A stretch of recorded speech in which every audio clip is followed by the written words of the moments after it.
গ্রিনল্যান্ডকে ঘিরে ক্রমশ যুক্তরাষ্ট্র ও ডেনমার্কের সম্পর্কের আকাশে ঘনীভূত হচ্ছে কালো মেঘ, বাড়ছে উত্তেজনা।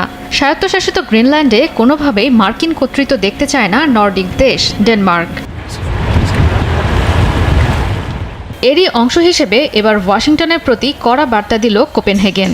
দেশটির প্রতিরক্ষা মন্ত্রণালয় জানায়, গ্রিনল্যান্ডে হামলা চালানো হলে আগে গুলি চালাতে বাধ্য হবে ড্যানিশ সেনারা। ডেনমার্কে 1952 সালের যুদ্ধ পরিচালনা নিয়ম অনুযায়ী অনুপ্রবেশকারীদের উপর হামলা চালাতে প্রয়োজন হয় না উচ্চ পর্যায়ের নির্দেশ, যেটি এখনও কার্যকর। এদিকে আগামী সপ্তাহেই ডেনমার্ক ও গ্রিনল্যান্ডের কর্মকর্তাদের সঙ্গে বৈঠকে বসার কথা জানিয়েছেন মার্কিন পররাষ্ট্রমন্ত্রী মার্কো রুবিও।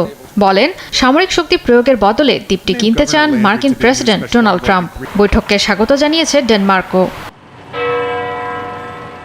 তবে মার্কিন ভাইস প্রেসিডেন্ট জেডি ভ্যান্স জানান, গ্রিনল্যান্ডের নিরাপত্তা নিশ্চিত করতে ব্যর্থতার পরিচয় দিয়েছে ডেনমার্ক।